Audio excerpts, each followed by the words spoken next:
Tatagan mo ang loob mo, Kimi. Kailangan natin makalabas. Kailangan natin mabuhay. Bakla man siya. Mas siguradong langit ang punta niya. Hindi kagaya mo. Nasa lupa ka pa, pero impyerno ng ugali mo. Tanggap kong sa impyerno ang bagsak ko, Regina. Alam ko kung saan ako tutungo. Wala akong pakialam. Basta siguradong kasama kong pinakamamahal kong babae. Handa akong puntahan kahit saan pa yan.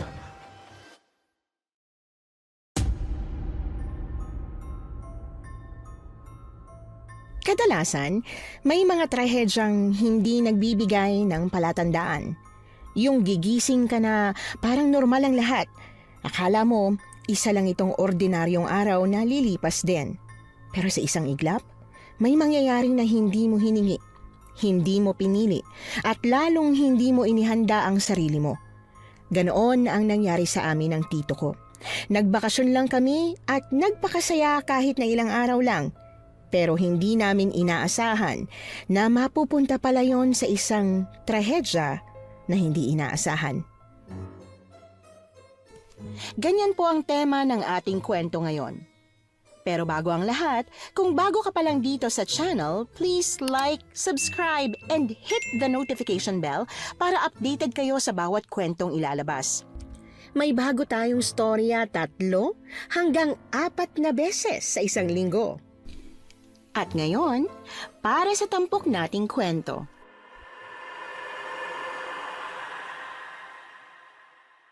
Magandang araw po, Miss Anne, at sa lahat ng tagapakinig ng inyong channel. Ako po si Kimmy. At ang ikukwento ko ngayon ay kung paano sa isang simpleng biyahe pa uwi, bigla na lang kaming nawala sa mundong alam nating lahat at napadpad sa isang baryong walang ilaw, kung saan ang mabuhay ay hindi garantisado at ang makalabas ay parang himala. Kimi, my loveliness, yuhu! Where are you? Tito, andyan na po pala kayo. Mano po? Kaawaan ka ni Lord, baby girl. Masyado naman po yata kayong masaya ngayon. Ano pong meron? Anong meron? Hulaan mo. Si Tito naman, magpahula. Ano po bang tingin mo sa akin, si Madam Auring? Ikaw talagang bata ka. Hindi ka naman talaga si Madam Auring. Gusto ko lang na manghula ka para exciting. O sige na nga po. May boyfriend na po kayo? Hindi. Ikaw na bata ka. Mukha ba akong sabik na sabik sa boyfriend? Medyo po. Narinig ko po kaya kayong nagdadrama nung nakaraang linggo. Nung nalasing ka kasama yung best friend mong bakla, ang sabi mo po sabik na sabik ka ng makatikim ng boyfriend. Wala. Hindi totoong sinabi ko yon. Hindi ko na nga maalala na may sinabi akong ganun eh. Manghula ka ng iba, basta hindi jowa. Wala akong jowa. Bakit galit ka? Yun naman po talaga ang narinig ko. Hindi ako galit, Kimi. Pero 'di ba, anong sabi ko? Bawal ang... Makinig sa usapan ng matatanda? Yung ingay-ingay niyo po kaya paglasing kayo. Hindi nga po ako makatulog. Hay, okay, fine. Hindi na ako iinom ulit dito sa bahay para hindi mo na ako marinig kapag lasing. Happy? Saan ka po iinom? Pababayaan mo po ako mag-isa? Huwag na po kasi kayong uminom ng alak, Tito Jimmy. Kung buhay lang si Mama, malamang na nabunga nga ang kana nun. Ate, sumalangit na waka. Sige na. Pipilitin ko ng hindi uminom. O ano na, may hula ka na ba kung anong dahilan kung bakit masaya ako? Na pinutol mo dahil sa mga panggigisa mo. Alam ko na po yan. Magbabakasyon po tayo, no? Uy, paano mo nalaman? Sinabi niyo rin po sa best friend mo. Narinig kong pinag-uusapan niyo na kapag nakasahod ka ngayong buwan, ipapasyal mo po ako sa malayo. Yung well-deserved na bakasyon. Ay nako, bakit ba ang daldal ko? Hindi ko po kasalanan yan, Tito. Wala na, hindi na surprise. Nakakainis talaga ang sarili ko. O siya, maghanda na tayo ng dadalhin natin damit. Konti lang ha, baka dalhin mo na naman pati ang baby alive na halos kasing laki mo. Konti lang, sasaniba na yan ng masamang espiritu sa sobrang attach mo dyan sa manikang yan. Hindi ko na po dadalhin. Malaki na po ako, no? Hay, mabuti naman. Pero Tito, pwede ko po bang dalhin yung hotdog na unan ko? Hindi po kasi ako makakatulog kapag wala yun. Ay, Lintek, ang laki nun. Mas malaki pa sa'yo yung una na yun eh. Diyos ko, patawarin ka talagang bata ka.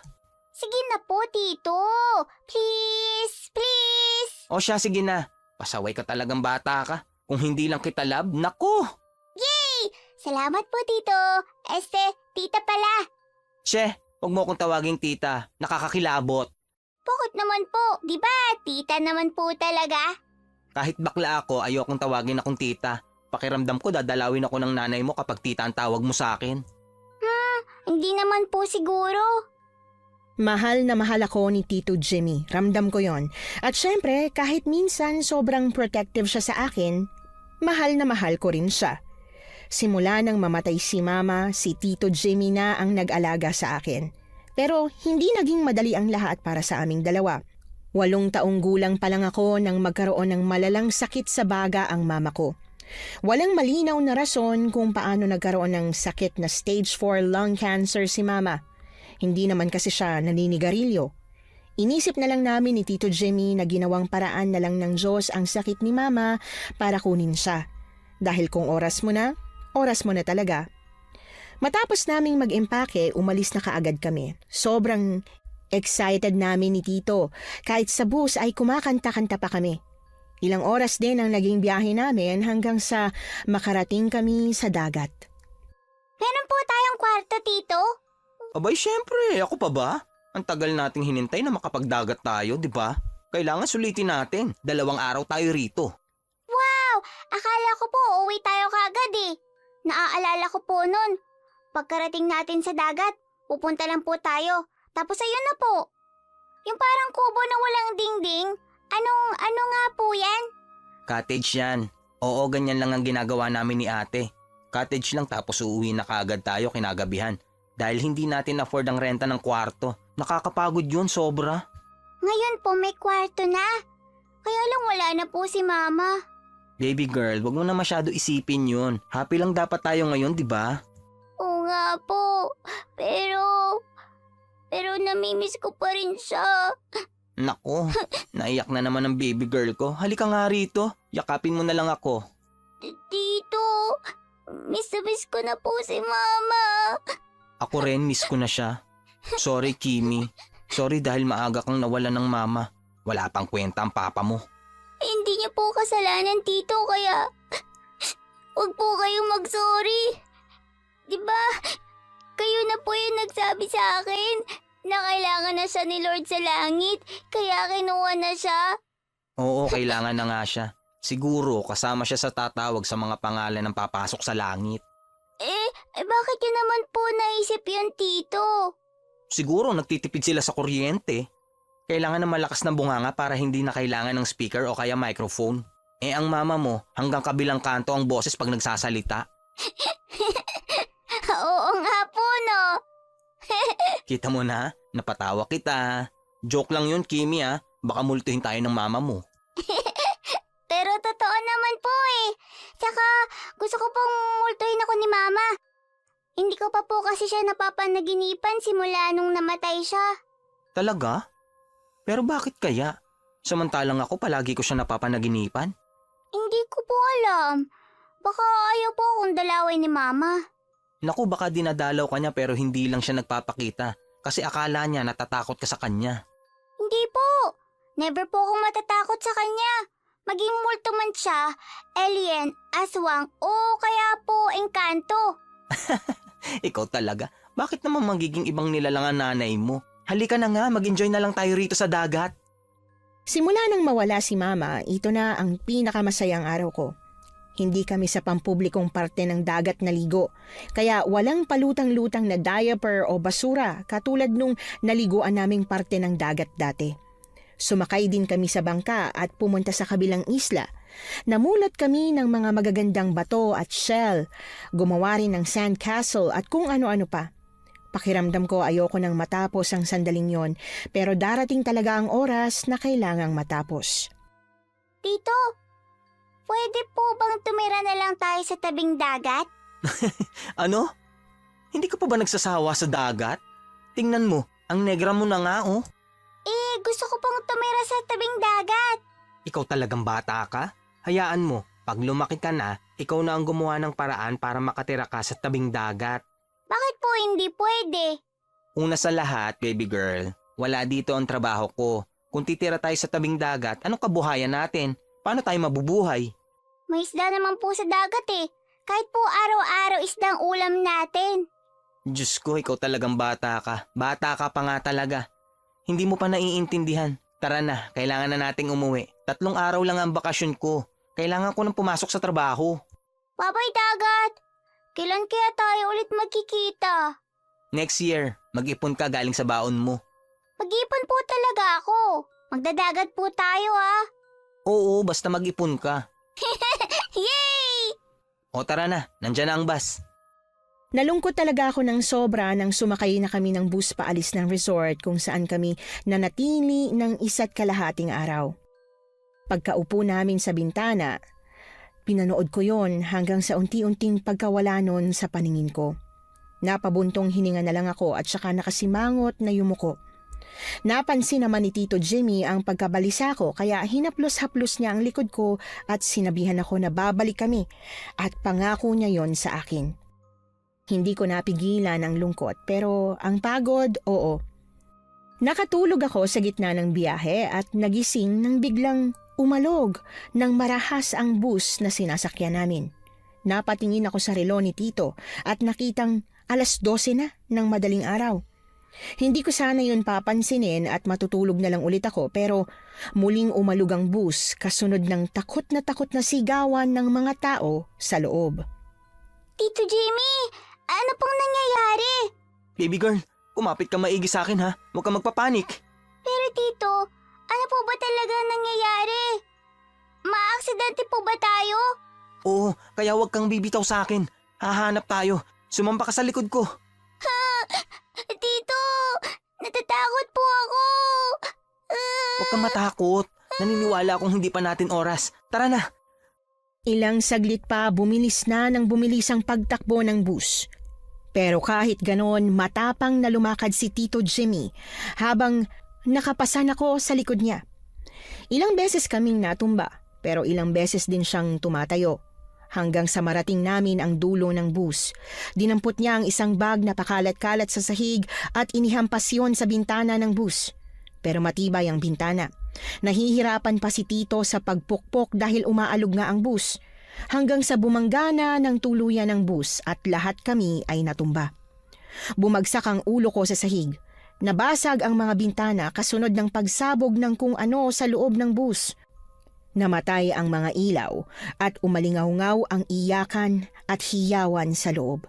Pero unti-unti na akong nahihilo at nanlalabo ang paningin hanggang sa tuluyan na nga akong nawalan ng malay. Kimi, baby girl, gumising ka. Baby girl, Diyos ko, mahabaging langit. Huwag mo naman kunin sa akin ang pamangking ko. Parang awa mo na. Kinuha mo na sa akin ang ate ko. Huwag naman pati ang anak niya. Tito? Kimi, anak. Diyos ko, salamat po sa pagsagot sa panalangin ko. Baby girl, anak ko, kamusta ka? May masakit ba sa'yo? Ang sakit po ng ulo ko. Saan banda? Dito po sa likod. Diyos ko, patingin niya ako. May maliit na bukol at sugat pero hindi naman ganun kalaki. Akala ko talaga iiwan mo na ako. Natakot ako. Nasaan po tayo? Bakit po ang dilim? Hindi ko rin talaga alam, Kimi. Lumabas ako ng bus kanina habang karga ka. Pagkalabas natin, sumabog yung bus. Pagkatapos, sinanap ko yung highway. Pero wala akong mahanap. Paano po kung walang mahanap? Ilang minuto akong paikot-ikot dito pero wala. Walang ilaw ang mga streetlights. Wala rin akong nakitang bahay. Nagpaikot-ikot lang ako hanggang sa mapansin ko na hindi ka pa nagigising. Kaya ginising na kita. Kung ganun, ano pong gagawin natin, Tito? Maghahanap tayo ng bahay na pwede nating silungan ngayong gabi. Kasi sa tingin ko, wala nang dumadaang sasakyan dito. Kung bumalik na lang po kaya tayo sa bus, baka po may dumating na mga pulis doon o kaya ambulansya. Oo nga no. Naku, bakit ba hindi ko naisip yan? Nahihilo at nawawala na rin talaga ako sa sarili. Tara na, umasan ka sa likod ko. Sige po, Tito. Pagkapasan ko nga sa likod ng Tito Jimmy, Nagsimula na kaming maglakad sa gitna ng kadiliman. Tanging ang liwanag lang ng buwan ang nagsisilbing ilaw namin at talagang nakakatakot. Lalo na at nakakarinig din kami ng mga pagaspas ng pakpak, alulong at kung ano-ano pa. Ilang saglit pa natanaw na namin ang bus na sinakyan namin pero nakapagtatakang walang mga pulis o ambulansya. Patuloy pa ring umaapoy ang bus at may mga naghihiyawan sa loob. Papalapit na sana kami nang mapansin kong may kakaiba. Tito Jimmy, teka lang po. Huwag po muna tayong tumuloy. Ha? Bakit? May masakit ba sa'yo? Wala po, pero tingnan niyo po tumatakbo pa sila para pong may humahabol sa kanila. Saan? Hindi ko masyadong makita. Palibasa, malinaw pa kasi ang mata mo. Ayun po! Ayun po! Tito! Kinain po! Kinain! Anong kinakain ang pinagsasasabi mo? Asaan ba? Bakit po hindi mo makita? Tito! Ayun po! Tingnan niyo po! Parang tao pero parang hayop din. At may lumipad po. Diyos ko naman, Kimi. Nasaan? Hindi na natuloy ni Tito Jimmy ang sasabihin niya nang may biglang dumaan sa ulunan namin. Nang mag-angat kami ng tingin, nakita naming papalipad ang isang malaking ibon o paniki papunta sa bus. Kitang-kita namin kung paano hinablot ng ibon ang isang tao at inilipad yon papalayo. Tago! Ano po? Hindi tayo pwedeng pumunta sa bus, Kimi. Kailangan natin maghanap ng tataguan. Pero tito, saan po tayo magtatago? Sobrang dilim po. Akong bahala. Tara. Hindi ko man lubos maintindihan, alam kong nakakatakot na talaga ang nangyayari, lalo pa at nararamdaman ko na ang pagkataranta ni Tito Jimmy. Nagpalipat-lipat kami ng tatago ang puno. Makapagtago lang sa mga lumilipad na ibon. Kasi nanghahablot sila ng tao at inililipad pataas. Ilang saglit pa nakahanap kami ng isang napakalaking puno. Pagod na ibinaba ako ni Tito Jimmy, saka siya hinihingal na umupo sa tabi ko. Tito, ano pong klaseng ibon yun at nagagawa nilang kunin ng tao? Diyos ko, Kimi. Mukha bang ibon yun? Hindi ibon ang isang yun. Hindi ako naniniwala sa ganong klaseng nilalang pero ngayon, sigurado na. Ano po ba yun? Aswang yun, Kimi. Ay nako, Diyos ko. Mahabaging langit. Ano ba nangyayari sa atin? Tito, mamamatay na po ba tayo? Diyos ko, anak. Huwag mong sabihin yan. Hindi tayo mamamatay. Pagagalitan ako ng nanay mo kapag nangyari yan. Bakit naman siya magagalit? Di ba po, dapat matuwa siya kasi magkakasama na tayong tatlo? Kimi, huwag mo munang isipin ang salitang patay. Marami pa akong pangarap sa buhay. Ikaw ba? Wala ka bang pangarap? Di ba pangarap mo pa maging doktor? Noon po yun eh. Nung buhay pa si nanay. Gusto ko po sana maging doktor para mapagaling ko siya. Kaso wala na po siya bago pa ako maging doktor. Diyos ko, patawarin. Hindi ko na alam kung ano pang ipapaliwanag ko sa'yo, baby girl. Basta, mabubuhay pa tayo. Aabot pa tayo na 100 years old, okay? Kapit ka lang kay Tito, hindi kita pababayaan. Natigilan kami sa pag-uusap nang may marinig kaming mga yabag ng paa. Agad namang tinakpan ni Tito Jimmy ang bibig ko habang pilit na nagsusumiksik sa gilid ng puno. Maya-maya pa, isang babae ang dumating. Umiiyak, sumisigaw at nagmamakaawang tulungan siya. Tatayo na sana si Tito para tulungan ng babae pero hindi na niya nagawa nang isa sa mga aswang ang humaklit sa babae. Nakita ko kung paano hinampas ng aswang ang mukha ng babae pero kasunod nun, tinakpan na ni Tito Jimmy ang mga mata ko. Rinig ko ang paghihinagpis ng babae at ang unti-unting pagkawala ng boses nito. Kasunod nun ay ang nakakadiring ungol ng aswang.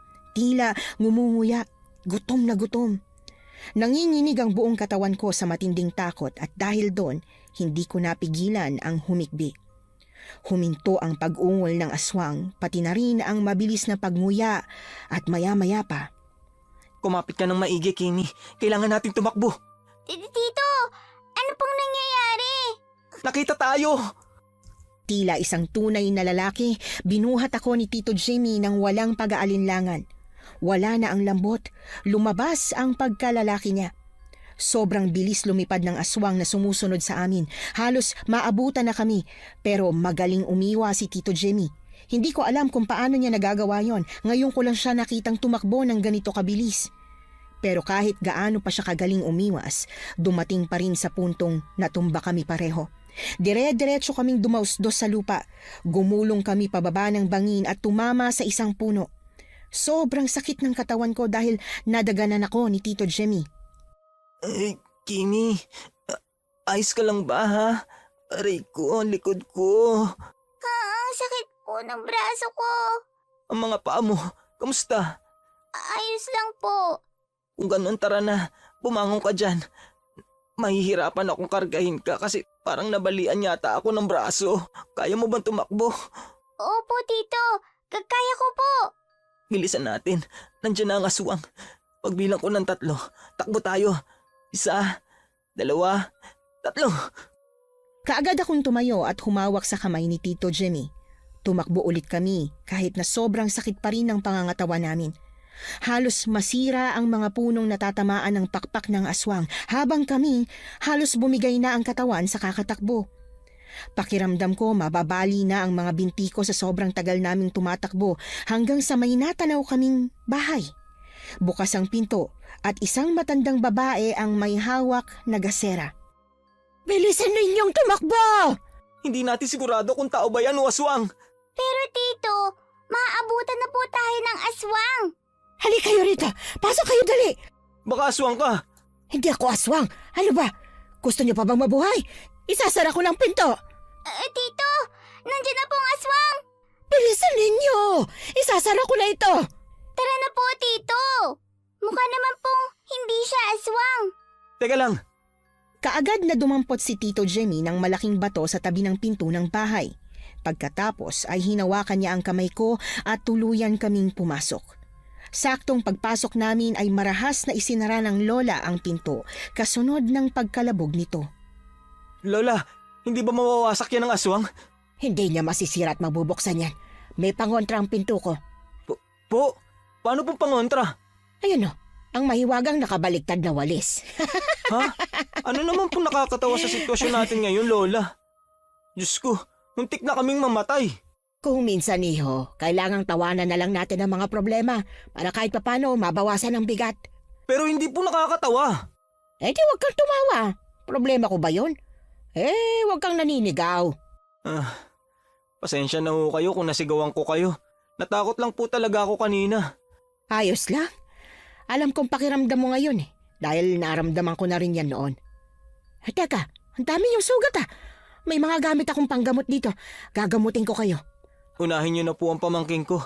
May sugat po kasi siya sa ulo. O siya, sige iya. Halika rito sa akin para makita kong sugat mo. Lola, wala po ba kayong ilaw? Hindi po ba kayo nakakapagbayad sa kuryente? Ako, walang kuryente rito. Gasera lang ang meron ako. Po, bakit walang kuryente? Hindi siguro nagpakabit ng kuryente yung mga aswang na nakatira sa baryong ito. Ano pong ibig niyo sabihin? Tsaka, tama po kayo. Wala talagang ilaw sa buong lugar na to. Nasaan po ba tayo? Nasa baryo tayo ng mga aswang. Ang baryong ito ay hindi nakikita ng mga taong nasa labas.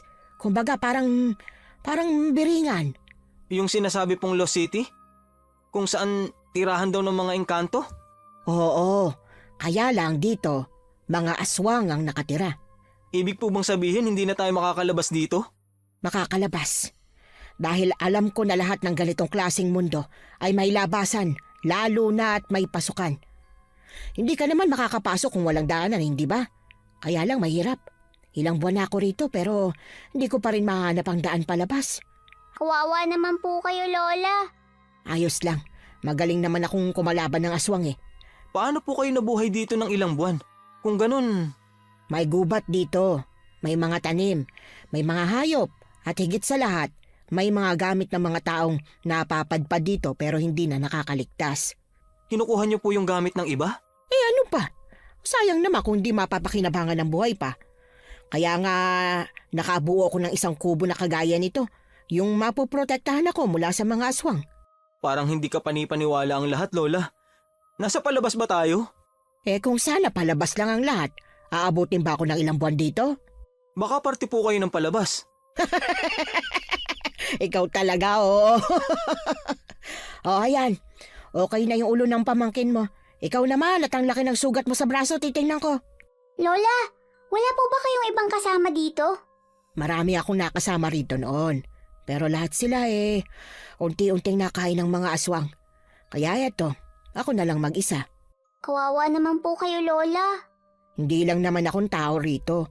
Tuwing umaga, kapag hindi umaatake ang mga aswang, lumalabas ako para subukang hanapin ang lagusan palabas. At saka para makahanap na rin ng makakain. May mga nakakasalubong akong tao pero hindi ko na sila inaalok na tumira rito sa bahay ko. Sapat na sa akin na malamang hindi ako nag-iisa. Bakit naman po? Ayaw niyo po bang may kasama kayo sa bahay? Hindi naman sa ayaw ko. Nasasaktan lang kasi ako kapag umaalis sila o kaya naman nabibiktima ng aswang. Pagod na ako masaktan. Ang mabuti pa po, Lola. Sumama po kayo sa amin sa paghahanap ng lagusan palabas. Gusto ko sana, pero masakit kasi ang mga tuhod ko nitong mga nakaraang araw Kailangan ko magpahinga. Ganun po ba? E di kapag nakita namin ang daan, babalik kami rito para sunduin ka po. Nako, ipagdarasal ko kayong magtsuhin. Sa totoo lang, miss na miss ko na yung apo kong babae. Sigurado ako na sobrang nag-aalala na siya para sa akin. May apo pa po pala kayong naghihintay sa inyo? Oo, siguro kasing edad mo siya. Sabi ko mamamalengke lang ako pero eto, napunta ako sa lugar na ito. Naawa po ako sa inyo, Lola. Ang mabuti pa, kakargahin ko na lang po kayo bukas. Kimi, maglakad ka na lang. Ayos lang naman ang binti mo, di ba? Opo. Naku, kailangang isama natin si Lola kapag nakita na natin ang lagusan para naman makalabas tayo kaagad. Ay, kayo talagang magtsuhin. At paano kung hindi natin makita yung lagusan, Aber? Ilang buwan na nga ako rito at halos nalibot ko ng buong baryo pero hindi pa rin ako nakakalabas. Kayo nga na bago pa lang dito. Naku, mapapagod ka lang sa pagbuhat sa akin. Wag na. Basta, sa oras na makita namin ang lagusan, talagang susunduin kita rito. O sige, kung yan ang gusto mo. Siya nga pala. Ano mga pangalan ninyo? Ako po si Kimi. Ako nga po pala si Jimmy. Pero pwede rin natawagin niyo po akong Jamie. Ay, bading ka pala? Na-straight lang po ako kanina dahil sa mga aswang. Kailangan kong mag-straight mode para lang makasurvive kami ni Kimi. Ganon ba? Minsan, mas lalaki talaga ang mga bakla kaysa sa tunay na lalaki, ano? Siyempre naman po. Teka lang. Ano po palang pangalan niyo? Ako? Tawagin niyo na lang akong Lola Lindsay. Natawa na lamang si Lola Lindsay sa sinabi ni Tito Jimmy. Matagal kaming nag-usap-usap. Maraming mga bagay ang nalaman namin tungkol sa lugar na ito. Marami rin siyang mga paalala. Mga bagay na dapat naming malaman kung sakali man na mas tumagal pa kami rito. Hindi ko alam kung ano pa ang mga napag-usapan nila dahil nakatulog na ako sa dami. Nagising na lang ako nang may tumama ng sinag ng araw sa mukha ko. Pagdilat ng mga mata ko, kapapasok lang ni Tito Jimmy dala ang isang kaldero. Kasunod niya si Lola Lindsay na may dalang isang pitchel at mga baso na iba-iba ang disenyo. Baby girl, sa wakas gising ka na. Naglaga kami ng kamote, almusal natin. Wow! Paborito ko po yung kamote Kaya nga, nagkataon na ito ang pagkain ni Lola Lindsay dito. Meron po ba kayong bagoong isda? Ano ka ba namang bata ka? Paano naman magkakaroon ng bagoong isda rito? Ganun po ba? Akala ko po meron Pero kahit po walang bagoong isda, kakain pa rin po ako niyan. Aba syempre no, wala ka namang pagpipilian, mag-iinarte ka pa ba? Sabi ko nga po. Oh, etong plato ninyo. Pasensya na kayo at hindi ganoong kalinis yan. Hindi ko na kasi sinasabunan yan Sa batis ko lang yan, naanlawan. Naku, ayos lang po Lola. At saka saan naman po kayo hahanap ng sabon dito? Dati may nakuha akong sabon sa bag na napulot ko. Pero hindi ko isinabon sa pinggan, pinanligo ko. Oo nga pala, paano kaya ang panligo natin ito? Hala, ang may baktol ka pa naman, Tito. Oo nga, wala tayong tawas. Naku, tiis-tiis na lang sa sariling mga amoy. Kuskusin mo na lang ng maigi ang kilikili mo, Jamie. Bahala na po. Sana naman hindi ako mag-amoy sundalong sumabak sa gera. Huwag po kayo mag-alala, Tito. Tatakpan ko na lang pong ilong ko kapag tatabi ako sa inyo. Ganun ba kabahong kilikili ng tito mo ha? Opo, grabe po kapag... Wag po kayo maniwala dyan, OA lang yan. Tara po, kain na po tayo ng kamote. Mabuti pa nga. Kimi, tama ng paninira mo sa tito mo. Ang bawa ng kamay mo, Tito Jimmy. Tinakip pa talaga sa ilong ko. Ang daldal mo kasi. Siya nga po pala, Lola Lindsay. Pagkatapos namin kumain, pwede na kaya kaming umalis para subukang humanap ng daan palabas ng baryong to? Ay naku, syempre naman. Mas maaga kayo lumabas, mas maganda. Sigurado po ba talaga kayong walang aswang tuwing umaga? Wala nga talaga. Kung meron, kanina pa tayo sinakmal paglabas pa lang natin. Takot sila sa sikat ng araw. Nalalapno sa mga balat nila. Ganun po pala yun. Sige po, pero meron po ba kayo dyan na kahit kutsilyo po? Para man lang may panlaban kami kung sakali. Meron ako pero nag-iisa lang. Pwede siguro ito. Saglit lang. Eto. Ano to? Ang bigat? Golf club? Meron po kayo nito, Lola? Nakita ko lang yan sa gamit ng mga napadpad dito. Basta sa tingin kong mapapakinabangan, pinupulot ko. Ang galing nyo rin po talaga, Lola. Sige po, thank you po talaga sa malaking tulong, Lola. Alam nyo po, kung hindi dahil sa inyo, baka nakain na kami ng mga aswang kagabi. Tito, parang hindi pinagdudahan si Lola Lindsay kagabi Shh! Ikaw talagang bata ka. Pasensya na rin ho kayo sa pagiging madaldal ng anak ko, Lola, ha? Naku, wala yon. Naalala ko nga yung apo ko sa kanya. Ay, miss na miss ko na siya. Huwag po kayong mag-alala. Gagawin ko po ang lahat, mahanap lang ang lagusan na yan. At pag nangyari yon, makakalabas na tayo. Imbis na sagutin si Tito Jimmy, ngumiti lang si Lola Lindsay. Pero sa kabila ng ngiting ipinapakita niya, alam ko na nasasaktan siya. Makikita kasi sa mga mata niya yon na para bang hindi na siya umaasa. Gusto ko sanang magsalita pero itinikom ko na lang ang bibig ko dahil baka mapagalitan na naman ako ng tito ko kapag nagsalita ako. Itinuloy ko na lang ang pagkain ng kamote. Pagkatapos naming kumain, tumuloy na kami sa paglalakad sa labas. Nakakapanibago ang liwanag dahil kagabi sobrang dilim. Tahimik ang paligid at tanging mga huni ng ibon at lagaslas ng dahon lang ang maririnig. Halatang walang katao-tao. Tito, parang ang laki naman po ng lugar na to. Saan po tayo magsisimula maghanap ng daan palabas? Yun nga rin ang iniisip ko, Kimi. Subukan nating hanapin yung bus na sinakyan natin. Baka malapit lang dun. Pero Tito, yung lagusan po palabas dito, yun bang parang Encantadia? Ang sabi ni Lola Lindsay parang biringan na lugar ng mga engkanto. So baka nga parang Encantadia. Kung ganon, siguro dapat hindi muna yung lagusan ang hanapin natin. Baka po kailangan ng susi. Oo nga, ano? Pero saan naman kaya natin mahahanap ang susi na yun? Ay, malay ko po. Kaya nga natin hahanapin. Ang galing mo talaga, Kimi. Thank you po, Tito. Mana po ako sa inyo. Halika na nga. Baka makurot pa kita. Ikaw talagang bata ka. Napakamot na lamang ako sa ulo dahil mukhang nagpipigil ng inis si Tito Jimmy sa akin. Hindi ko naman alam kung bakit siya naiinis. Samantalang nagsabi lang naman ako ng totoo. Nagpatuloy kami sa paglalakad hanggang sa marating namin yung bus. Agad nasuka si Tito Jimmy. Halos lahat yata ng kamoting kinain niya ay isinuka niya rin. Noong una, ayaw pa sana akong palapitin ni Tito Jimmy dahil nga sa dami ng nagkalat na katawan ng tao, pero ako na mismo ang nagsabing ayos lang. Mahiling nga po ako sa mga horror movies, Tito. Tapos matatakot pa ako sa mga yan. Diyos ko talaga, Kimi. Ako nga rito, nagkandasuka-suka na. Ikaw parang wala lang. Ewan ko po. Baka mas matibay lang talaga ang sigmura ko kaysa sayo. Tara na po, Tito. Teka lang. Kailangan natin tumingin sa mga gamit ng tao na nasa loob ng bus. Baka may pwedeng magamit. Kaya niyo po ba talagang gawin, Tito? Baka masuka po kayo sa loob. Iisipin ko na lang na peke ang katawan. Kailangan nating mabuhay hanggang sa makalabas tayo sa lugar na to. Tara po, Tito. Ayun po, oh. Meron po doon. Kahit nakakatakot, pumasok kami sa bus. Bukod sa itsura ng mga nakahandusay na bangkay, nangangamoy na rin kaya nakakadiri talaga. Pero ewan ko ba, hindi ako nasuka.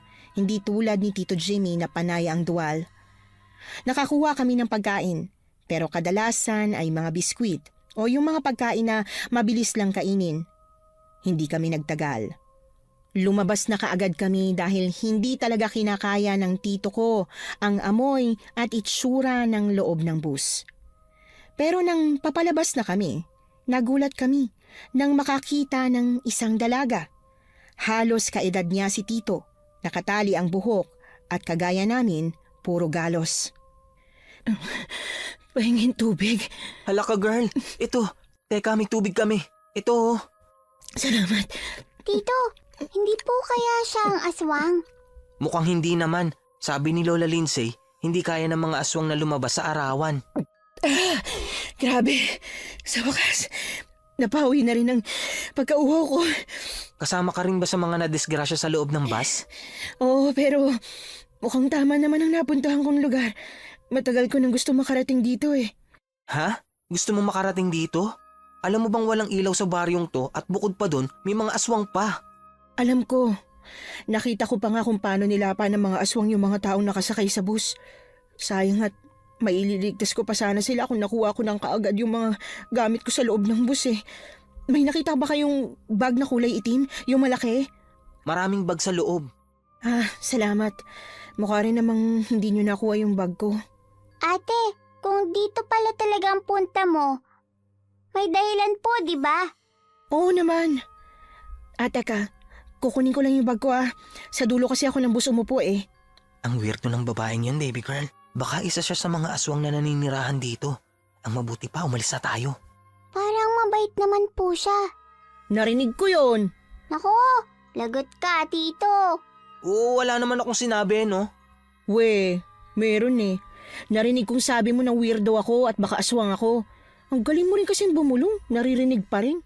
Eh kung narinig mo, edi congrats. Una sa lahat, alam kong weirdo talaga ako. At pangalawa, hindi ako aswang. Dahil kung aswang nga ako, ang ganda aswang ko naman, no? Wow, ang feeling mo naman, te. Hindi ako feeling, maganda talaga ako. Teka, mabutit nakaligtas pa kayo kagabi. Opo, ate. May tumulong po kasi sa amin kaya nakaligtas kami. Ibig sabihin, talagang may mga natitira pang buhay na tao rito? Oo, meron nga. Pwede niyo ba akong daling doon? May hinahanap kasi ako rito eh. Oo naman po. At bakit naman gagawin yon? Eh tinarayan mo na nga ako. Hindi naman kita tinarayan Nainis lang ako kasi tinawag mo akong aswang. Yun na nga. Paano kung aswang ka nga pala talaga? At kaya gusto mong alamin kung nasan yung taong tumulong sa amin ay dahil gusto mong sabay-sabay kaming kainin. Gusto mo ng pruwebang tao ako? Siyempre.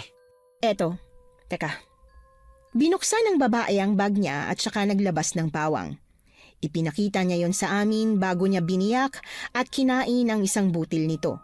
Akala ko maniniwala na si Tito pero tumaas pa rin ang kilay niya. Baka naman peke ang bawang na yan. Peki pala. O eto, Aray ko naman. Kung makahagis, wagas ha. naiinis na ako eh. Grabing trust issue mo Pagpasensyahan niyo na po ang tito ko Takot na po kasi siyang maloko at masaktan. Parang hugot yan bata Mabuti ka pa, mas madali kang kausap. Pwede ko bang malaman ang pangalan mo? Kimberly po. Pero tawagin mo na lang akong Kimi. Kimi. Cute ng pangalan mo Ako naman si Regina. Ate Regina. Bawang nga. Nakita mo na? Ano tingin mo sa akin? Sinungaling? Ngayon, dalhin niyo na ako sa bahay ng tumulong sa inyo. Kung makautos to, akala mo kung sino. Eh naghahanap pa nga kami ng lagusan pa uwi. Hindi niyo mahahanap sa umaga ang lagusan. Ha? Alam mo kung saan? Oo, kasi bago ako nagdesisyong pumunta rito, pinag-aralan ko na muna kung paano lumabas at pumasok. Kung ganun, saan ang daan palabas? Tulad nga ng sinabi ko, hindi mo nga mahahanap sa umaga, sa gabi lang lumilitaw yung daan, kaya hindi kayo makakalabas ngayon. Ano? Tara na! Kailangan nating magligtas na maraming tao, no? Ate, para po ba kayong superwoman? Nandito po kayo para magligtas? Isang tao lang ang gusto kong iligtas dito. Pero kung may makikita akong ibang tao, syempre gusto ko na rin isama. Ano? Tutulong ka ba sa pagliligtas? Opo, ate. Gusto ko po. Eh di tara na, di ba? Ay nako, hintayin niyo ako. Kimi, baby girl. Hindi ka dapat basta-basta sumasama sa taong hindi mo pa ganong kilala. Ewan ko ba, pero parang ang bait-bait ni Ate Regina, kaya mabilis akong nagtiwala sa kanya. Kahit medyo siga siya kung magsalita, pakiramdam ko ayos naman siya. Habang naglalakad kami pabalik sa bahay ni Lola Lindsay, away pa rin sila ng away ni Tito Jimmy. Umaawat lang talaga ako pero kahit naaawat ko na sila, mauulit lang ulit ang pagtatalo nilang dalawa kaya hinayaan ko na lang. Pagkarating namin sa bahay ni Lola Lindsay, ako ang una niyang nakita. Oh, Kimi! Bakit bumalik agad kayo? Lola, may nakilala po kaming tao. Mukhang may alam po siya sa lagusan palabas ng baryo, kaya sinama po namin siya. May dinala kayong tao? Nasaan siya? Ito po siya, oh. Magandang umaga ho. Lola? Apo ko! Ano ginagawa mo rito? Lola! Lola, sa wakas nakita na rin po kita. Diyos ko, ang apo ko. Mabaging langit, anong ginagawa mo rito? Hindi ka dapat nandito, Diyos ko. Nandito po ako, Lola. Nandito po ako para sunduin ka. Diyos ko naman, bakit mo pa ako sinundan dito? Pwede mo naman akong hintayin makabalik, ha? Lola, ilang buwan ko na po kayong hinihintay. At sa ilang buwan na yun, nakapagtanong-tanong na ako sa iba't ibang albularyo kung nasan ka. Iisa lang ang tinuturo nilang lugar, sa baryong walang ilaw. Paano mo ako natuntun dito? Hindi naman ito nakikita ng mga tao. Sa nakilala ko pong albularyo, ang sabi niya sa akin, kailangan kitang hanapin sa gabi sa eksaktong oras kung kailan bumubukas ang portal papunta rito. Alam niya ang eksaktong oras? Kung nasaan? Alam niya rin ba? Sinabi niya ba sa iyo? Opo. Bababa na nga po sana ako ng bus nun, kaya lang nakaidlip po ako eh. Pagkagising ko, wala na. Sumalpok na yung bus kung saan. Loka-loka ka talagang babae ka. Kung namatay ka sa bus. Buhay naman po ako eh. Kahit na, siraulo kang bata ka. Ito naman si Lola, buhay naman po ako, kaya wala na po kayong dapat ipag-alala. Kung namatay ka nga, Aber? Di, see you next life po. Ako, kung di lang may ibang tao rito talagang makukulot kita. Pasaway ka talagang bata ka. Sorry na po, Lola. Pero, siya nga pala, maraming salamat sa inyong dalawa. Kundi dahil sa inyo, hindi ko agad mahahanap si Lola. Walang anuman po. Inaway-away pa po niyan ako ni Regina, Lola Lindsay. Lola, paano hindi ko siya aawayin? Tinawag niya akong aswang. Ay, ayos lang yan, Jimmy. Mukha talagang aswang itong apo ko. See? Mukha ka talagang aswang. Dapat lang talaga na paghinalaan kita. Lola naman, kakampihan mo pa ba siya kaysa sa sarili niyong apo? Kampihan na natin kasi dahil sa kanila nakita mo ko agad. Hala, si Lola. Ni. Teka, kumain ka na ba, ha, apo? Mula po kagabi, hindi pa nga po. Hindi ko kasi nakuha tong bag ko eh, dahil maraming aswang na nagkalat. Ngayong umaga na lang, kaya ngayon lang ako makakain. Marami akong dalang pagkain dito. Talaga? Anong dala mo dyan? May biko ba, ha, apo? Diyos ko, miss ko na kumain ng matinong pagkain. Meron po. At hindi to mapapanis ka agad dahil may luya. Ay naku, ang galing-galing talaga ng apo ko. Kimi, alika, may bibigay ako sa'yo. Ano po yun, ate? Ito chocolate. Wow! May chocolate! Thank you po! Ako ba wala? Bawang, gusto mo? Grabe ka. Biro lang. Ito meron ka rin. Meron din si Tito. Ano pong sasabihin mo, Tito? Ano ko ba naman, Kimi? Matik na yun. Gusto ko pa rin sanang marinig eh. Gusto daw pong marinig ni Ate Regina. Kaya sige na po, Tito. Sige na nga. Thank you. Sabi ko sa inyo, ate. Mabait po ang tito ko. Maraming dalang pagkain si Ate Regina. Ang sabi niya, inaasahan niya raw na ganito ang mangyayari kaya marami siyang dinala. May kasama pang ang 1 kilong bigas. Kaya tuwang-tuwa talaga si Lola Lindsay dahil matagal na siyang hindi nakakakain ng kanin. Naisip ko tuloy kung paano nakatagal si Lola Lindsay sa ganitong lugar. Nang matapos ng kumain si Ate Regina, lumabas na muna kaming tatlo para magpahangin habang si Lola Lindsay ay nagliligpit ng mga gamit niya. Sigurado ka ba talaga sa oras at kung saan ang lagusan palabas ng baryong to? Siguradong sigurado ako. Kung di lang ako nakatulog bagong tamang oras, di sana maayos ako nakarating dito. Ang totoo niyan, nakonsensya din ako sa mga taong namatay kagabi. Hindi niyo po kasalanan ng mga nangyari sa kanila, Ate Regina. Wala naman pong may gusto sa nangyari eh. Pero alam kong pwede mangyari to dahil sa oras ng biyahe ng bus. Baala ko sanang pigilan yung bus bago dumaan sa mismong lugar kung saan ang lagusan pero hindi ko nagawa dahil sa kapabayaan ko. Kung pinigilan mo nga ang bus, sa tingin mo ba paniniwalaan ka? Ano ibig mo sabihin? Ang ibig pong sabihin ni Tito, wala pong maniniwala sa inyo kahit ipagsabihin niyo pa po sa ibang tao. Kasi hindi naman po kapanipaniwalang may ganitong lugar eh. Tama, ni hindi ko nga ma-imagine na mapupunta kami rito. Ang gusto lang namin umuwi. Saan ba kayo nanggaling bago kayo nakarating dito? Galing kami sa pangarap naming bakasyon. Sa gustong-gusto kong puntahan, sa beach. Tapos ayun, imbis na happy kami pa uwi, ngayon nakulong kami rito. Di ba nakakaloka? Nakakalungkot nga talaga yan, Jimmy. Mabuti na lang nakatakas kayo mula sa mga aswang. Opo, ang galing pong tumakbo ni Tito kagabi. Hindi po siya parang ganito maglakad. Ni hindi po pumalintik ang bewang niya. Naku Kimi, hindi mo na dapat pinagsasasabihan. Siyempre naman kailangan nating mabuhay kaya ginawa ko ang lahat ng makakaya ko para makatakas tayo sa mga aswang. Magiging tunay na lalaki ka talaga kapag aswang nang humabol sa'yo. Ay, true. Pero pusong babae pa rin ako. Sadyang alam ko na panlalaki pa rin ang katawan ko. Kaya ginamit ko na para makatakas kami, di ba? Tama ka dyan. Wow, magkakasundo rin po pala kayo, no? Tulong! Tulungan niyo ako! Narinig niyo po ba yon? Ha? Ano narinig mo? Parang may humihingi po ng tulong eh. Wala naman. Tumahimik muna kayo at pakinggan natin maigi. Narinig ko rin eh. Tulungan niyo ako! Pakiusap! Oo nga no. Meron pala talaga. Tara hanapin natin. Baka kung ano nangyari sa kanya. Teka lang, Jimmy. Medyo makulimlim ang langit eh. Pag wala pong araw, baka may aswang. Ang totoo, hindi ako sigurado eh.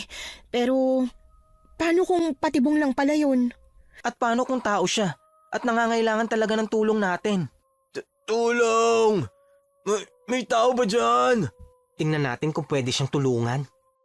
Kahit nag-aalangan si Ate Regina, wala siyang nagawa nang si Tito Jimmy na ang naunang pumunta sa pinanggagalingan ng boses nung humihingi ng tulong. Hindi kalayuan, natagpuan namin ang isang lalaki na nakaupo sa ilalim ng puno. Kung pagmamasdan siya sa malayo, hindi kaagad mapapansin ang sitwasyon niya. Pero kapag nasa malapit na, doon makikita na may malaki siyang sugat sa paa. Tila kagat yon ng isang malaking hayop. Oh my God, Regina! Nakagat siya ng aswang! Teka lang! Huwag ka munang lumapit sa kanya. Hindi natin alam kung nagpapanggap lang yan. Ikaw ha? Kanina nung inakusahan kitang aswang nag-aalit ka. Ngayon na may sugat ang tao na nangangailangan ng tulong, nanguhusga ka bigla. Ano ka ba? Iba naman yun. Tutok ang araw kanina, pero ngayon medyo makulimlim. Nasa lilim pa siya ng puno, kaya hindi natin sigurado. Teka, maglalabas ako ng asin. Ano gagawin mo sa kanya? Sasabuyan ng asin? Oo, ito. Aray! Ang sugat ko! Aray ko! Aswang nga. Ate, mukhang hindi po siya aswang. Nalagyan po ng asin yung sugat niya kaya nasaktan siya. Ay, ganun ba? Sorry naman. Ay nako Regina, tara na nga at lapitan na natin siya. Aray ko! Ang sakit ng sugat ko! Ayos ka lang ba? Pasensya ka na sa kasamahan namin ha.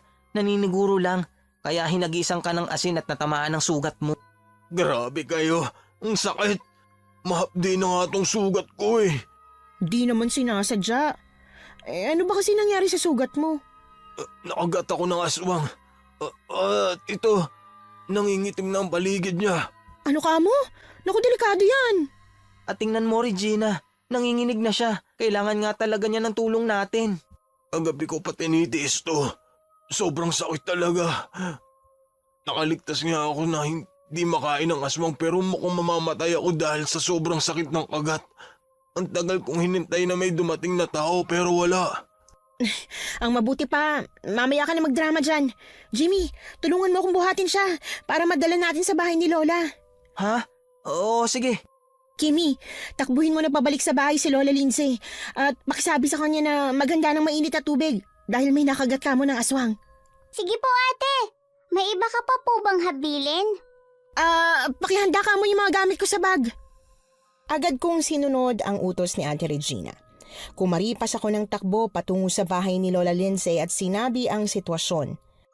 Noong una ay nag-aalangan din siya. Pero napakalma ko naman ang loob niya nang binahagi ko na siniguro muna ni Ate Regina na talagang tao ang tinulungan namin kaya agad siyang nagsimulang magpakulo ng tubig. Namitas din kami ng mga halamang gamot na nakatanim sa likod bahay ni Lola. Nakahanda na ang lahat. Medyo mahirap lang ang pagpapakulo dahil kahoy ang gamit kaya hindi pa kumukulo pagkarating nila Ate Regina. Lola! Tulong po! Oo, eto na Regina. Naihanda ko ng lahat ng mga gamit mo sa panggagamot. Manggagamot ka? Hindi ba't naikwento ko na sa'yo, Jimmy, na isang albularya ang apo ko? Ah, oo nga pala. Yung mainit na tubig po, Lola. Di pa kumukulo eh. Kimi, pakikuha nga yung mga dahon na pinitas natin kanina. Ito na po Lola. May mga ganito po kayong dahon dito, Lola? Oo, nahanap ko lang ang mga yan sa gubat sa tuwing naglilibot ako rito. Binunot ko, tapos tinanim ko dito sa bahay. Mabubuhay nga po talaga kayo kahit saan, Lola. Teka, Jimmy, iupo na natin siya rito. Diyos ko, ang laki ng sugat mo, iho. Kaya nga po. Pero buti na lang talaga nakatakas ako mula sa aswang. Nakatakas ka nga, malalasong ka naman. Tignan mo, at bakit na yung kamandag ng aswang sa katawan mo? Ano po yan Lola? Kamandag yan ng aswang. Kapag umabot yan sa puso niya, patay siya. Hala sige, didikdikin ko na itong mga dahon para maumpisahan na yung panggagamot yan. Habang dinidikdik ni Lola Lindsay ang mga dahong pinitas namin, si Ate Regina naman at Tito Jimmy ang nagtulungan sa pagpiga ng dugo palabas sa sugat ni Kuya Banjo. Pero imbis na dugo ang lumabas mula sa sugat niya, puro itim na katas ang lumalabas doon. Ang sabi ni Lola Lindsay, yun daw ang mga kamandag ng aswang at kailangan daw maalis lahat para hindi na kumalat. Inabot ng hapon ang pagpiga nila sa sugat. Matagal, pero pinagtiyagaan talaga nila. At nang matanggal na ang lahat, saka hinugasan ng maligamgam na tubig. Napasigaw nga si Kuya Banjo sa sobrang sakit. Pero pagkatapos naman nun, guminhawa na ang pakiramdam niya. Lalo na nang tapalan na ng halamang gamot. O ayan, tapos na. Hindi ka na mamamatay niyan. Ay, maraming salamat talaga sa tulong niyo Hindi ko akalain na mabubuhay pa ako ngayon. Siguro talagang hindi palang panahon para mamatay ka, iho. Kaya nga po Lola, maraming salamat sa inyong lahat. Natulungan niyo ako. Kaya lang po, may isa pang problema. Ha? Ano na namang problema, baby girl? Di po ba, tatakas na tayo mamayang gabi? Paano po yan? May hirapan po si Kuya Banjo sa paglalakad. Oo nga, ano? Pero ayos lang yan. Kakayanin natin siyang isama. Alam niyo na ba kung paano makaalis sa lugar na to? Oo, alam na namin. Alam ni Regina. Kung ganun, magpapaiwan na lang muna ako rito. Sabihin niyo na lang sa akin kung paano ako makakatakas. Tapos, ako na lang ang gagawa ng paraan. Pagagalingin ko lang ang tuhod ko. Ano ka mo? Paano kung may dumating dito ng mga aswang? Mahihirapan lang kayo pag sinama niyo ako. Mabibilis sila. Kapag kailangan niyo ng tumakbo, ipipilit niyong tulungan ako. Pero nakakakonsensya naman kung iiwan ka namin dito na mag-isa. Ayos lang. Kayang-kaya ko ang sarili ko. Kumpleto naman ang bahay ko. May mga pangontra din sa aswang kaya hindi ka nila magagalaw dito. Lola, papayag po kayong iwan siya rito? Kung para sa kaligtasan ng nakararami, syempre. Tama si Banjo. Mahihirapan tayong isama siya. Lalo na kapag may biglang umataking aswang. Kaya huwag kayong mag-alala. Okay lang ako. At saka may kasama kayong bata. Kailangan nyo na talagang makaalis dito sa lalong madaling panahon. Wala silang nagawa kundi sundin ang kagustuhan ni Kuya Banjo na magpaiwan. Sa sitwasyon namin, yun daw talaga ang pinaka-practical na gawin, ang iwan siya. Nang sumapit na ang gabi, pumasok na kaming lahat sa loob ng bahay. Isinara namin ang mga bintana pagkatapos ay binuksan ang ilaw sa gasera. At saka palang nagsimulang ayusin ang mga gagamitin naming panlaban sa mga aswang. May mga dala rin si Ate Regina tulad ng bawang at asin. May buntot pagi at kung ano-ano pang hindi namin akalain na magkakasya sa loob ng bag niya. Balak naming lumabas 1 oras bago mag 12:00 ng gabi. Sakto lang para makarating kami malapit sa bus. Alam naming hindi magiging madali ang pagpunta namin doon dahil maraming mga aswang na nag-aabang. 10:45 na ng gabi. Sigurado ko bang hindi ka talaga sasama, Banjo? Oo, sigurado na ako. Mag-ingat kayo paalis ng baryong to. Siguraduhin nyo na makakalabas kayo. Ang hirap naman ito. Pero wala kami magagawa dahil desisyon mo naman yan. Maghanda na tayo lumabas. Lola, kaya niyo po bang lumakad ng mabilis? Oo naman kayang-kaya ko pa. Baka manipa pa ako ng aswang eh. Mabuti naman po kung ganon.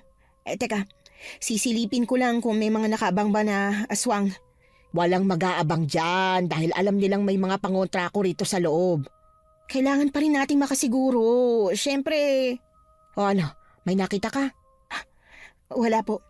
Tara na, lumabas na tayo. Ako na ang mauna palabas. Kimi, pumasang ka sa likod ko. Kaya ko naman tumakbo dito.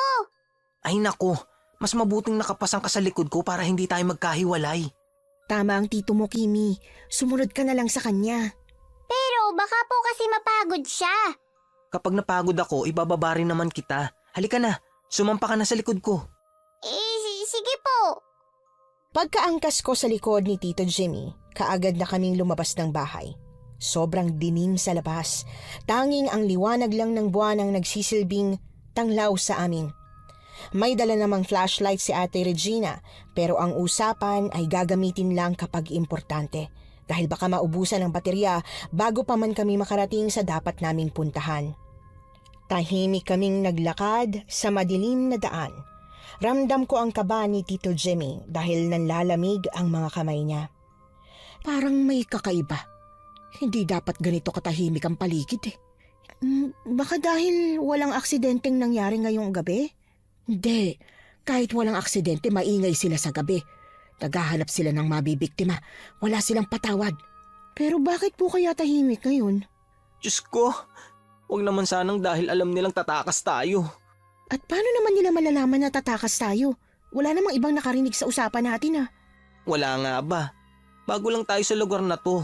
Kaya malamang hindi pa natin kabisado. Sa loob ng ilang buwan na naninirahan ako rito, 1 beses lang nangyari itong ganitong sobrang tahimik. Kailan po nangyari yun, Lola? 2 buwan na ang nakalipas. Tahimik din sila buong gabi. Pero pagdating ng madaling araw, nakarinig ako ng parang mga nagdarasal. Parang mga kulto. Ibig sabihin safe tayo ngayong gabi. Kailangan na natin makarating sa mismong lagusan. Hindi natin sigurado. Mas mabuting mag-ingat pa rin tayo. Tama si Lola. Naku, baka mamaya pala, tsumetsyempo lang sila. Nagpatuloy kami sa paglalakad. Napagod na si Tito kaya pinaglakad na rin niya ako dahil mukhang wala naman talagang darating ng mga aswang. Gumamit na rin kami ng flashlight. Naging mapayapa ang paglalakad namin hanggang sa makarinig kami ng mga kaluskos. Sabay-sabay kaming napahinto sa paglalakad. Hinawakan ni Tito ang kamay ko habang si Ate Regina naman ay pinatay ang flashlight. Lahat kami ay tahimik na nakikinig sa paligid. Pero tanging hangin at mga lagaslas lang ng dahon sa puno ang narinig namin. May mga hayop po ba rito, Lola? Oo, pero maging sila ay takot sa mga aswang kaya nagtatago rin sila. Shh! May naririnig ako ulit. Parang may nag-uusap. Tumahimik kaming lahat pero wala pa rin akong narinig na kahit ano. Habang si Ate Regina naglakad pakaliwa. Nakinig siya roon habang nakasenya sa amin na huwag kaming gagawa ng ingay. Hanggang sa isang marahas na pagaspas ng pakpak ang narinig naming papalapit. Pasugod na sana sa amin yung aswang pero kaagad na itinulak ako ni Tito at hinampas niya yon ng itak. Nahiwa ang pakpak ng aswang pero kahit na ganoon, nagawa pa rin niyang lumipad palayo sa amin. Ayos lang ba kayo? Lola? Kimi? Ayos lang po, ate. Narinig ko sila at mukhang tama ka, Jimmy. Mukhang alam nilang tatakas tayo.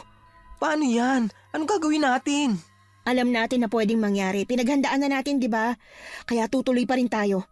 Bilisan na natin. Lola, hawakan niyo po ang kamay ko. Kimi, sumampa ka sa likod ko. Heto, hawakan mo ang itak at kapag may dumating na aswang, itakin mo. Naku, hindi pwede. Itong gamitin mo, Kimi. Kapag tumama sa ulo ng tito mo yung itak, patay siya. Hindi kagaya ng buntot pagi. Bilisan na natin. Sumampa ka na sa likod ng tito mo, Kimi. Pagsampa ko sa likod ni Tito Jimmy, kaagad na kaming umalis. Doon na rin nagsimulang marinig ang nakakakilabot na tunog ng mga aswang. Nakakatakot, pero mas natatakot akong mamatay kaya mahigpit ang hawak ko sa buntot pagi. Nilakasan ko ang pandama ko sa paligid. Para kung sakaling may dumating na aswang, matatamaan ko. At yun na nga, paglampas namin sa matataas na mga damo, may bumulaga kaagad sa amin na aswang.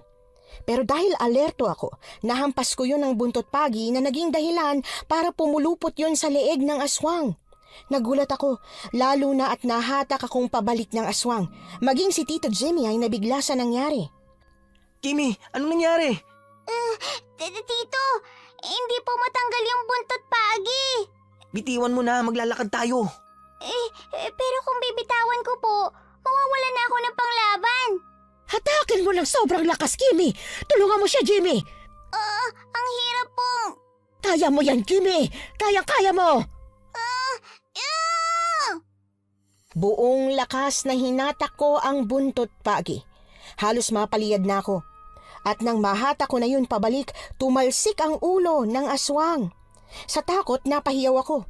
Hinatak akong pabalik ni Tito Jimmy at muli siyang nagsimulang tumakbo. Tatagan mo ang loob mo, Kimi. Kailangan nating makalabas. Kailangan nating mabuhay. Natatakot po ako, Tito. Lumipad yung ulo ng aswang.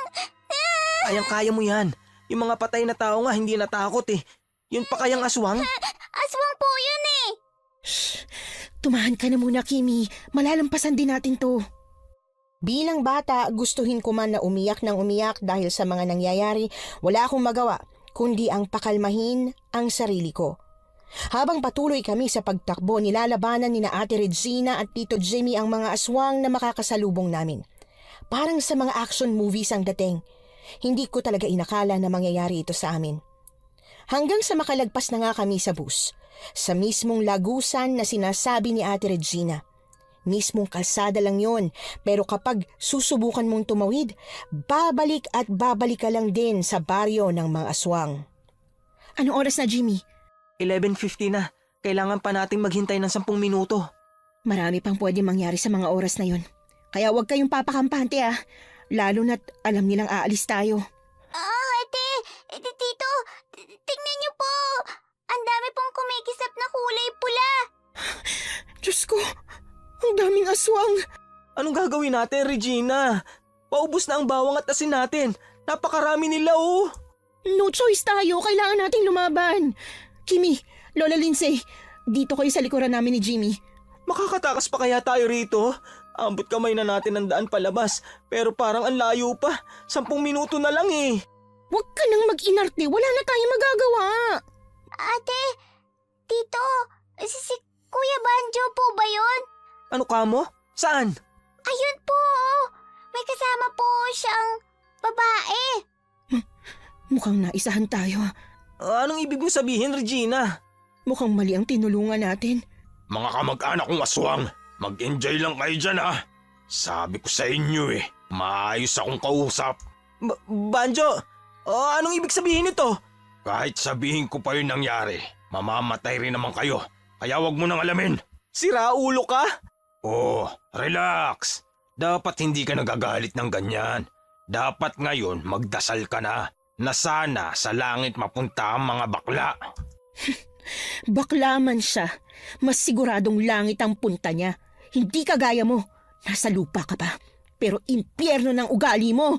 Tanggap kong sa impyerno ang bagsak ko, Regina. Alam ko kung saan ako tutungo. Wala akong pakialam. Basta siguradong kasama kong pinakamamahal kong babae. Handa akong puntahan kahit saan pa yan. Niloko mo kami para sa isang aswang? Hindi siya basta aswang. Mahal namin ang isa't isa. Kailan kayo nagkakilala, Banjo? Imposibleng sa labas ng baryong ito dahil sigurado kung hindi nakakalabas ang mga aswang dito. Hindi mo na kailangang alamin, Regina.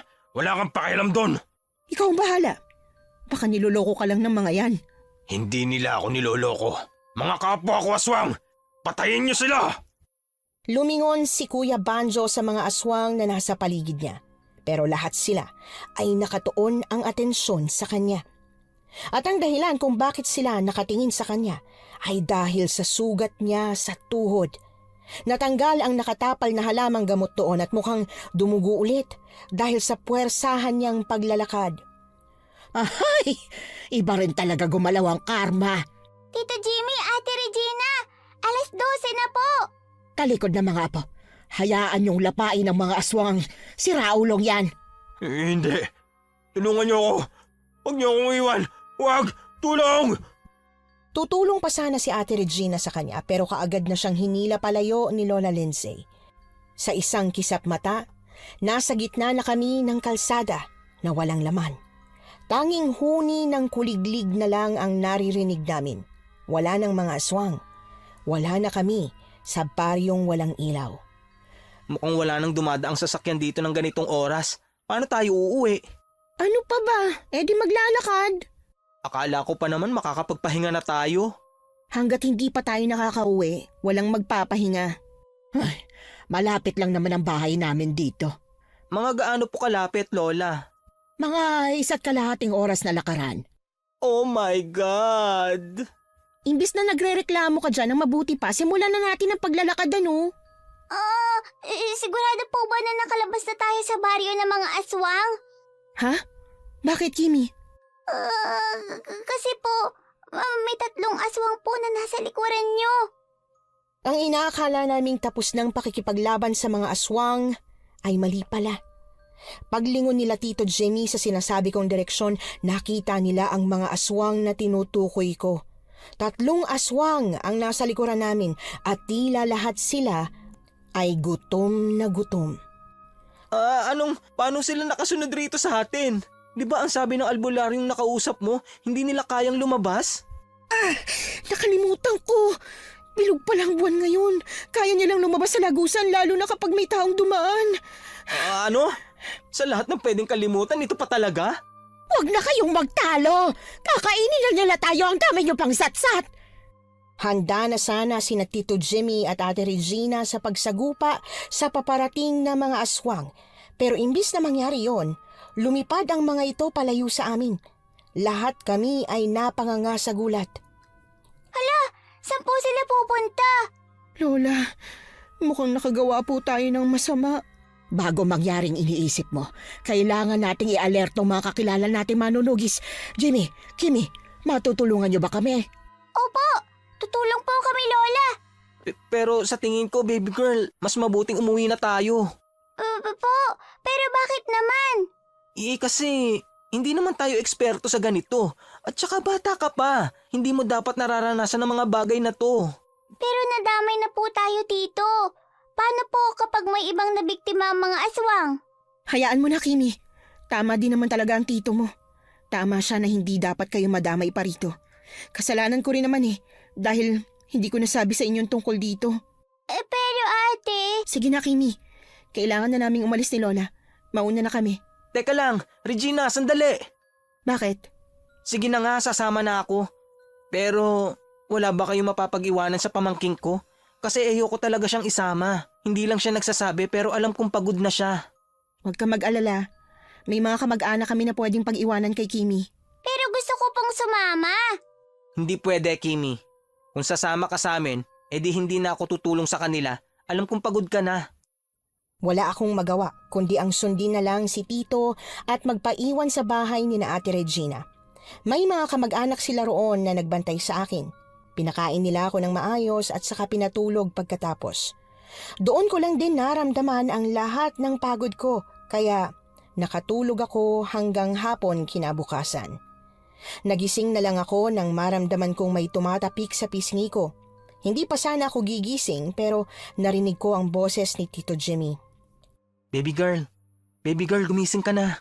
Si Tito, nakabalik na po kayo? Nahuli niyo na po ba ang mga aswang? Ang totoo niyan, hindi ko rin sigurado. Pero nasabihan na namin yung mga manunugis daw ng mga aswang. Sila na raw ang bahalang humuli sa kanila.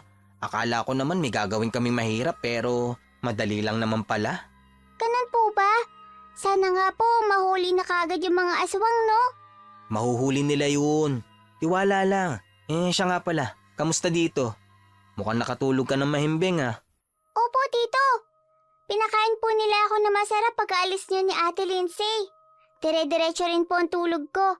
Sigurado dahil sa pagod at saka dahil may unan po. Mabuti naman kung ganon. Nag-alala ako sa'yo. Baka kasi umiyak ka habang wala ako. Bakit naman po ako iiyak? Big girl na ako. Hindi baby girl pa rin kita no? Tito naman. Tama na nga po ang katatawag ng baby girl. Malapit na po kaya ako maging 11 years old. Kahit umabot ka pa ng 100 years old, ikaw pa rin ang baby ko. Tito naman Oh, tama na nga muna yung harutan yung magtsahin dyan. Tara na at kumain na tayo ng tanghalian. Tanghalian kasi siguradong hindi nakapagtanghalian yung si Kimi sa sarap ng tulog niya. Ano pong ulam, Lola Lindsay? Shh! Ikaw talagang bata ka? Mamimili ka pa talaga ng ulam Hindi po Nagtatanong lang po ako kung anong ulam. Para hindi na kayo mag-away, ang ulam natin, adobong manok. Wow! Ang sarap ng ulam natin, Lola! Abay, syempre naman tinanong ko kasi ang Ate Regina mo kung ano kayang ulam ang magugustuhan ng isang batang katulad mo. Ang sabi niya, adobong manok daw, kaya yun ang niluto ko. O diba, magugustuhan mo pala. The best talaga si Ate Regina. At ako, hindi na the best? Napalitan na ba ako sa buhay mo, Kimi? Si Tito naman, ang drama niya po. Siyempre, kayo pa rin ang first the best. Second lang po si Ate Regina. Yan ang baby girl ko. O siya, halika na at kumain na tayo. Sobrang sarap sa pakiramdam na kumain kami ng sabay-sabay sa harap ng lamesa, sa isang maayos na bahay at sa may ilaw. 2 araw lang naman kaming nanatili sa isang lugar na walang ilaw pero pakiramdam ko sobrang tagal na nun. Inakala ko ang habang buhay na kaming makukulong doon. Masayang kasama sina Lola Lindsay at Ate Regina. Kung ako ngang papipiliin, gusto kong tumira na kasama nila. Lalo pa at alam ko na kapag bumalik kami sa Maynila, babalik na kami ulit ni Tito sa dati. Yung bihira lang kami kung makapag-usap dahil busy siya habang ako naman ay nag-aaral. Jimmy, heto't may pera pa ako. Alam kong kailangan mo yan dahil nasunog ang pera mo dun sa bus. Hala, thank you Huwag kang mag-alala. Ibabalik ko sa'yo ang perang to. Naku, kahit hindi na. Gasino lang ba ang perang yan? Kailangan nyo yan para makauwi sa Maynila. Maraming salamat Pero ibabalik ko pa rin talaga to. Kahit anong mangyari. Sasama po ako kapag bumalik ka po rito, Tito Abay, syempre naman, no? Teka, may dagat ba rito, Regina? Ay, oo, meron. Kung gusto nyo kapag bumalik kayo rito, mag-swimming tayo sa dagat Ano, gusto nyo ba yon? Wow! Gustong-gusto ko po! O sige, pangako yan babalik kayo rito. Oo naman, babalik kami. Pero aagahan na namin ang punta rito kasi ayoko nang dumaan ulit na sa dinaanan natin. Oo nga pala, wag na wag kayong dadaan sa kalyan yon. Mag-ingat kayong dalawa sa biyahe Oo naman, thank you rin sa'yo. Kung hindi ka dumating at sinabi sa amin kung paano makakalabas sa baryong yon, nako, malamang forever na kami sa baryong yun. Mahirap nga naman kasing lumabas doon ng gabi. Natural na sa umaga talaga kayo maghahanap. Pero ganun talaga. Swerte nyo lang talaga dumating ang magandang albularya na to. Oo na, maganda ka na. Jimmy, Kimi, alis na ba kayo? Opo Lola, paalam na po sa inyo. Pero babalik din po kami rito kapag may pagkakataon. Ay nako, gusto ko yan. Teka, bago kayo umalis, baunin nyo ito. Ano po yung nasa loob ng bag? Mga pangontra sa aswang yan. Ilagay nyo sa bahay nyo para ligtas kayo. Lola, may aswang pa rin po ba sa Maynila? Ay ano ka, mas marami pa nga ron kasi kakaunti lang ang mga tao rito sa probinsya. Ang mga aswang, nakikisalamuha na sa mga tao, kaya mas mabuting may panglabang kayo. Sa bagay ho. Maraming salamat po dito, Lola Lindsay. Kayo rin po, mag-iingat kayo. Simula noon ay nagpabalik-balik na kami sa pagbisita kina Ate Regina at Lola Lindsay. Kapag bumibisita kami, palagi kaming naliligo sa dagat. At masasabi kong ang bawat pagbisita namin sa kanila ay ang pinakamasasayang araw sa buhay ko. Hanggang sa isang araw, umuwi si Tito Jimmy galing sa trabaho na pagod at stressed. Uminom siya ng alak at nagmaoy. Doon ko narinig na gusto na niyang manirahan na lang kila Ate Regina dahil pagod na raw siyang mabuhay sa Maynila. Akala ko hindi totoo, pero nabigla ako nang sa sumunod na linggo, kinausap niya ako. Baby girl, kamusta ang pag-aaral mo? Wala bang nagiging problema? Wala naman po. Bukod sa inaasar nila ako na badingan tito ko, wala naman. Ang mga bata talaga ngayon?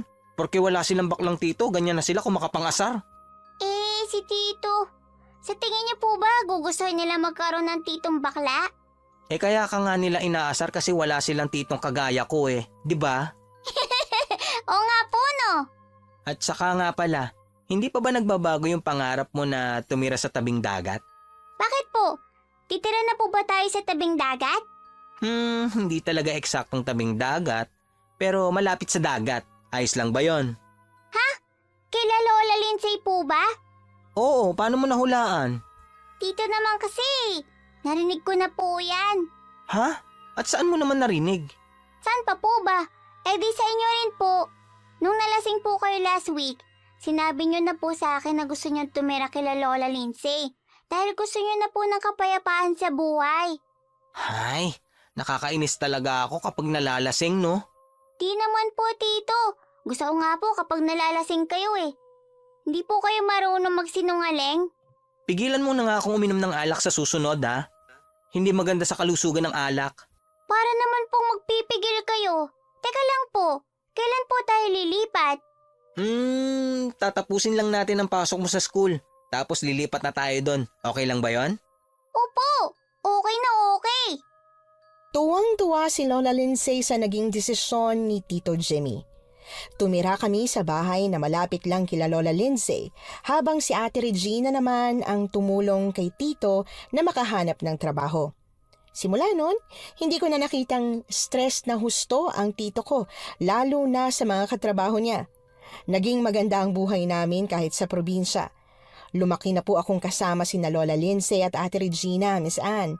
At masasabi ko na kahit kailan, hindi namin pinagsisisihang ito ang naging desisyon namin. Hanggang dito na lang po ang kwento namin ng tito ko. Maraming salamat po sa lahat ng mga nakinig hanggang dulo. Sana po mag-iwan po kayo ng comment para po malaman namin kung ano ang masasabi niyo sa kwentong ito. Maraming salamat po. Nagustuhan niyo po ba ang ating kwento ngayong araw? Kung oo ang sagot at hindi mo pa nagagawa, subscribe na. Click the notification bell para updated ka sa tuwing maglalabas kami ng bagong kwento. Click like at mag-iwan na rin ng comment. Masayang-masaya ako tuwing nagbabasa ng messages mula sa inyo.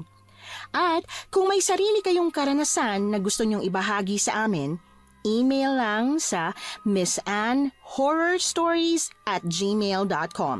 Dire-diretso lang, missanhorrorstories@gmail.com. Malay nyo, sa susunod, yung kwento na ninyo ang binabasa namin para sa ating mga tagapakinig. Hanggang dito na lamang muna, at muli po, ito po ang inyong si Miss Anne. Nagpapasalamat sa inyong patuloy na pagmamahal at pagsuporta.